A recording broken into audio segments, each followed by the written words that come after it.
TJ Maxx in 2008 increased ad spend by 15% right after the recession started.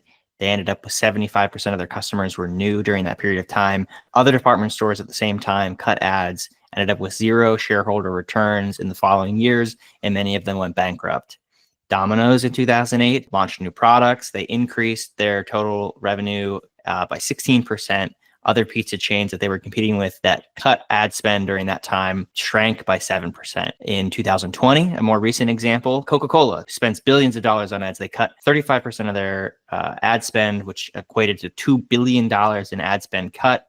They lost 11% revenue in the following year. Pepsi, which kept ads running at their same rate, gained market share and generated an additional 5% revenue, even though there was a downturn during that time. I can go on and on and on. In this episode, I will.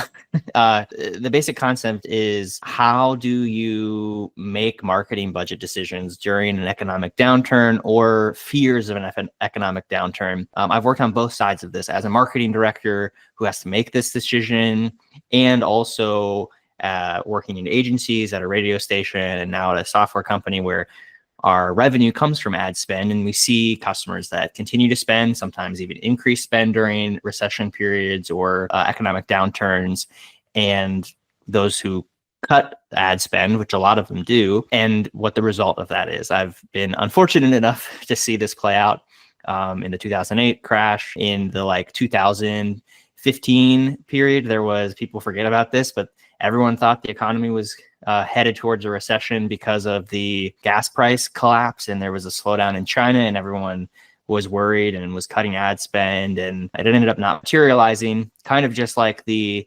economic downturn of 2021, 2022, where everyone thought that the economy was crashing immediately, and then it continued to grow.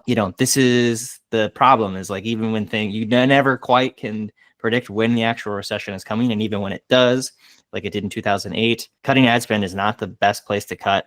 There's other ways that you can move around your financing so that you can stay profitable during these periods of time, and potentially even gain market share, because so many people are cutting their ad spend during this time, that if you can stay open and you can stay active and keep your marketing and ad budgets running, you will get more efficiency out of that same spend, and you'll have less competition, which means you're going to increase your market share pretty significantly.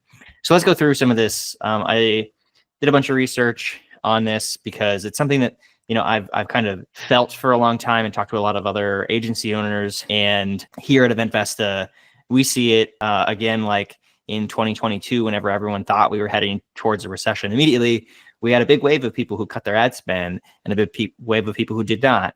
And guess which ones did better when growth continued? But this isn't an example necessarily of when growth continues. These are actually all examples of when there was actually a recession, what happened when companies cut their spending versus continuing to spend. And this is all based on real evidence. This is peer-reviewed research, real-world examples, statistics, and expert commentary that I've compiled here together with the help of ChatGPT's deep research, and pulled together some of my own sources here to get a really, honestly, I had some of my own sources here, and I thought that this was a topic that I wanted to talk about. But after having ChatGPT's deep research go through this, it uncovered so many more examples and so many more peer-reviewed research sources that make a pretty clear case that cutting ad spend, cutting marketing spend during a recession is the wrong place to cut on your business. So let's go into some of these. In the 1980s, there was a recession, a pretty big recession, and McGraw-Hill did an analysis of 600 companies during that recession, and found that firms that kept or raised ad spend during that period of time saw a 275% sales growth over the next 5 years, versus those who cut ad spend only saw 19% growth over the next 5 years. And there was a big lift in the economy after they came out of the recession. So those that continued to spend ads got to start from where they were and continue to grow. And those who cut their advertising sunk themselves into a hole and still grew a little bit because of how big that upswing was, but only 19% versus 275%, which is pretty significant. David Ogilvy, who's considered one of the advertising legends, he noted that across 6 historical recessions, companies that did not cut their ad spend budget achieved greater profitability and greater profit increases than those who did cut ad spend. The old adage goes, which I think is a quote from him, is when times are good, you should advertise. When times are bad, you must advertise. There's quite a few different peer-reviewed research papers that show preserving marketing budget during a downturn can yield gains in market share, brand awareness, and even short-term sales in some cases. I will link all of these sources so that you can dig in if you want to, but this is kind of a high-level summary so that you can take this and do what you want with it. In 2011, the Journal of Marketing published a paper that found that many firms actually underspend on advertising during a recession to their detriment. The stock market tended to reward companies, especially B2C service firms, so people that are servicing general consumers. This might be a little bit different in business to business. The stock market rewarded companies that increased their advertising during the recession, reflecting investor expectations that these firms would capture growth in the future. Another study of U.S. recessions concluded that firms who maintained advertising spend saw higher profits during the post-recession time, whereas fewer than 30% of firms that cut marketing were able to regain their pre-recession position afterwards. A global survey by Kantar in the early 2020s also found that 8% of consumers thought stopping advertising was a good idea during the COVID crisis. Most expected messaging to adapt but stay visible. Only 8% of consumers kind of can forgive the fact that you just disappeared off the face of the planet. And like we see this in local a lot. Like when I worked at a radio station during that 2015 recession fear, there were a lot of businesses that cut their advertising, and then people, especially local businesses like restaurants and bars and things like this, they didn't know they were still open. And the thing happened during COVID too. People were like, well, I got to cut my ad spend. And of all times where you needed to tell people whether or not you were open and what your hours were and what your situation was, it was during that time. And people that cut their spend, I mean, unfortunately, like a lot of them closed, and it's so painful. It's so easy, obviously, me being in a marketing agency, me working at a marketing software company, so easy for me to say, you should keep spending ads. And it's like, obviously there's a benefit for us if you do that, but also it is painful because we see how marketing spend affects businesses across hundreds and hundreds. I mean, in my career, thousands of businesses, and seeing this trend play out and trying to tell a business that you really like, for us, like an event series or a brewery that hosts events or a company like that, don't cut your ad spend, not just because of us, but just spend it somewhere else if you really don't trust us to give you that advice. But like, don't cut it because we don't want to see you go out of business. As far as the 2008 crash, which is a pretty big one, obviously, there was a McKinsey study that looked at 1,100 companies, 1,100 companies during that 2007 to 2009 period. And at the top of what they called retail resilience, so these are ones that survived the recession, they delivered 21% total return to shareholders, while the rest averaged negative 4%.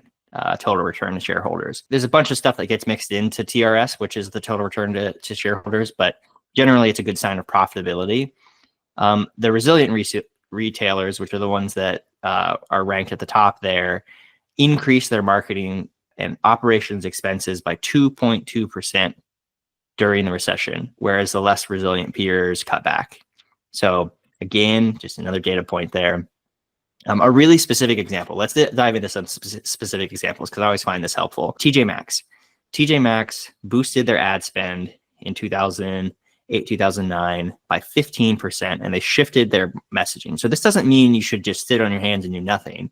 It may mean changing the experience, changing the angle that you're marketing with. So TJ Maxx really targeted, and you might only remember TJ Maxx for this because you might have not ever thought of TJ Maxx before this, but TJ Maxx made a shift and really moved towards targeting bargain seeking consumers. So again, like I only know TJ Maxx as a bargain place, but to them, that wasn't always their marketing. 2008, they really struck a chord by making that their marketing, and they kind of have always stuck with that since. In 2009, 75% of their shoppers were new customers. That just speaks a lot. There were people that were looking for different ways to spend and different ways to, meet their needs as a consumer during that time. And TJ Maxx, who increased their ad spend by 15%, was able to take advantage of that. Another example is Domino's Pizza. During that same period of time, they launched totally new products and they kept their ad spending up, and they ended up delivering 16% return to shareholders, which is a very high number from 2007 through 2011. Every other pizza chain, big pizza chain, cut back and they saw -7 return to shareholders over that same period of time. So here's one that's really relevant if you're in the hospitality industry. The Cornell Hospitality Quarterly published a paper that looked at the same thing, investing in marketing during the 2008 crisis. And they saw that those that invested in marketing during the 2008 downturn saw better immediate gains and long-term gains. The highest performing hotel groups increased their advertising and marketing, while others cut costs across the board and saw pretty deep revenue declines. Some of the really specifics of this study was that it showed some insights beyond just marketing into pricing strategy. The winners avoided deep discounts, losers heavily discounted, winners increased marketing spends while losers slashed marketing budgets. And for winners, marketing drove revenue during the demand drop. So I think a big part of this is the fact that marketing can work like crazy well during a recession because so many people cut their spending that every ad dollar is reaching way more people and there's just less competition in the market. So that you're kind of getting this twofold advantage when you advertise when other people are cutting back. A really big one that everyone references is McDonald's. Famously, McDonald's is suited pretty well to make a lot of money during a recession because it's cheap food. But in 1990 through 1991, there was also a little recession that happened there. McDonald's famously cut their ad spend by a lot. I don't remember the exact number and I couldn't find it. While Pizza Hut and Taco Bell increased, which is owned by the same company, they increased their ad spend. Pizza Hut saw a sales increase of 61%.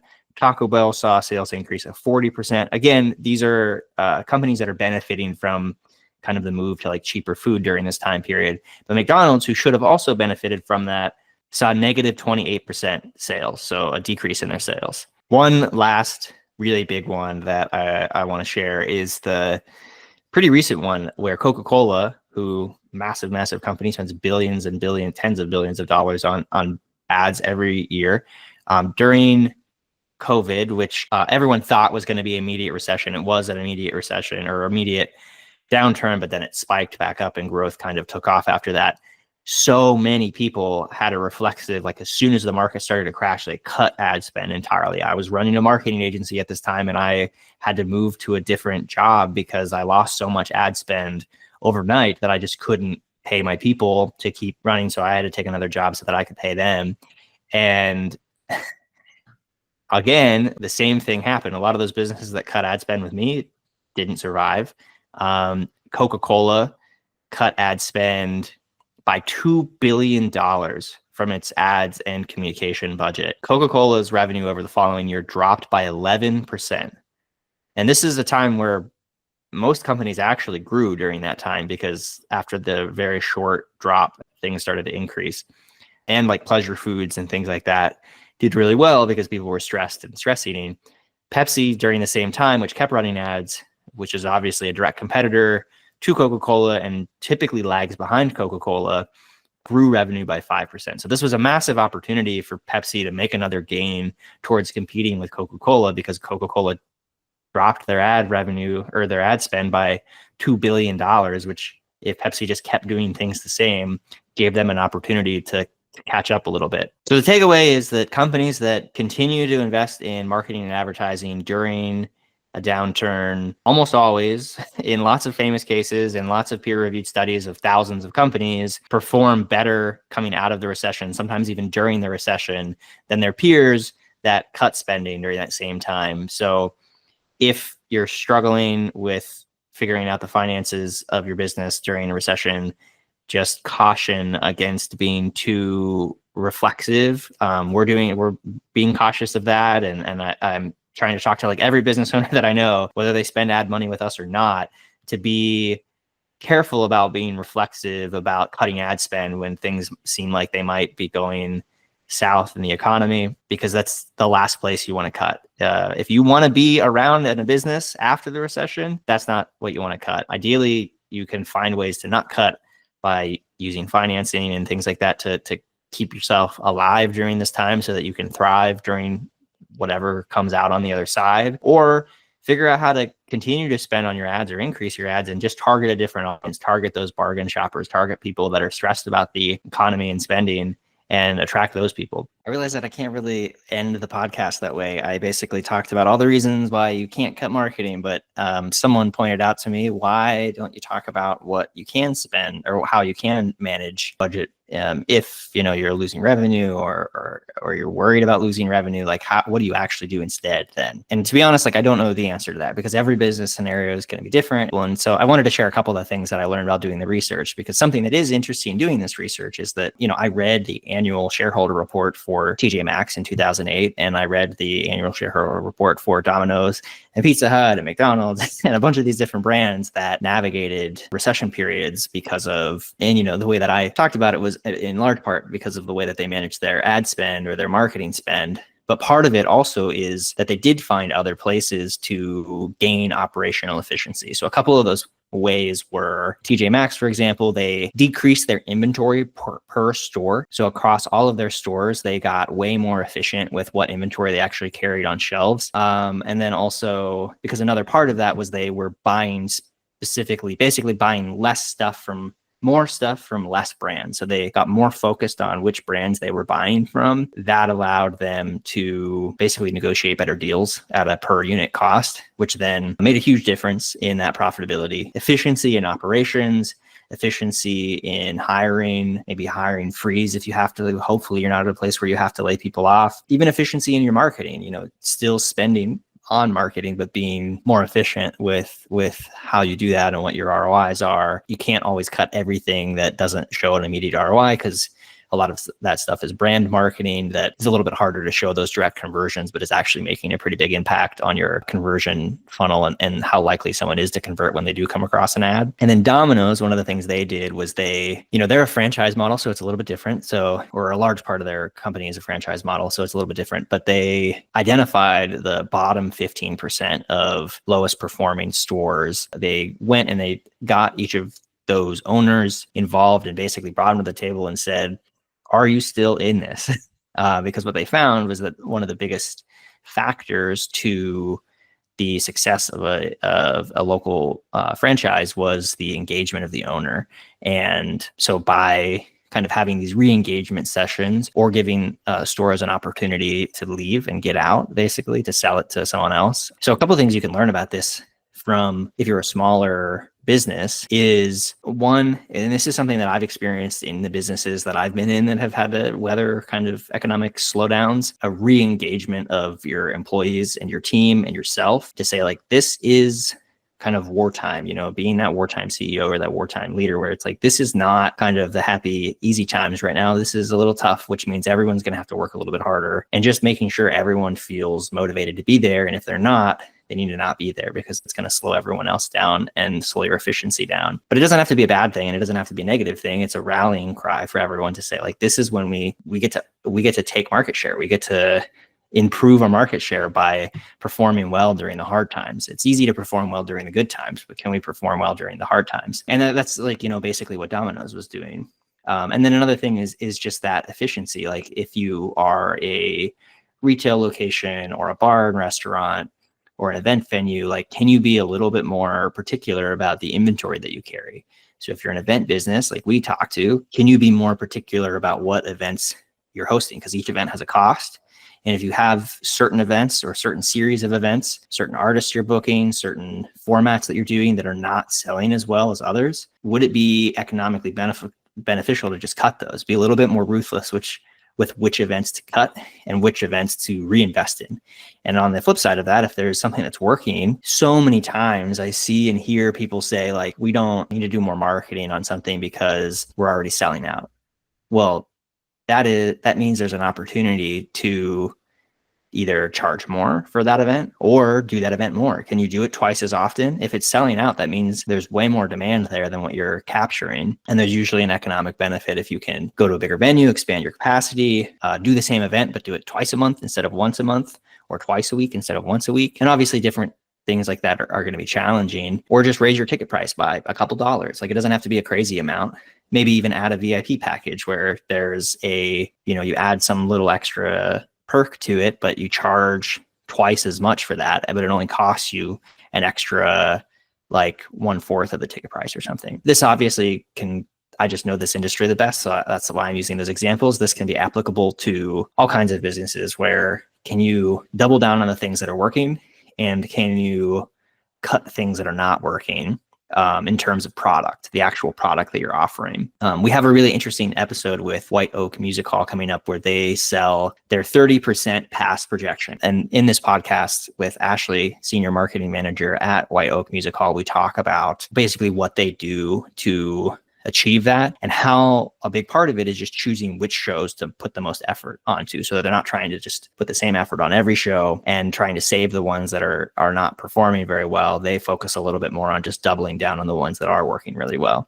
But that episode will be out soon. So you can see this across a lot of different types of industries, that doubling down on what's working and pulling back on excess inventory can be a huge. I mean, that can be enough to not have to cut people and not have to cut your advertising, not have to cut your marketing, which is what drives your revenue. And then another final one thing that I saw, like Pepsi and the Pizza Hut Taco Bell example, is that they cut into their profitability. So they basically had set themselves up in a really good spot where going into the recession, they had pretty good profit margins, and they just accepted that during that period of time they were going to have lower profit margins, but they were going to maintain business as usual, or even grow it a little bit, because they were able to eat a little bit of that margin in their profit.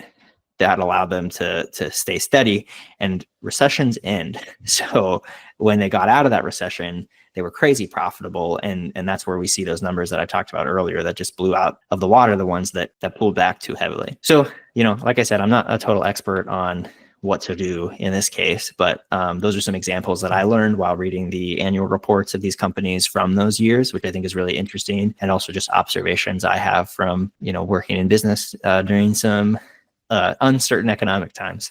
So hopefully that gives you a little bit of hope and direction to see yourself through these times, which tomorrow could be better, and then they could be worse again the next day. So it's always good to be prepared and have a plan for the best of times and a plan for the worst of times economically for your business. So hopefully this was helpful to dive in a little bit beyond just kind of a gut feeling, and really find examples, specific examples, and peer-reviewed research that backs up this, that allows you to be a little bit more intentional about how you manage your ad budgets and your marketing budget during economic uncertainty like we're going through right now. This was the Event Promoter Podcast.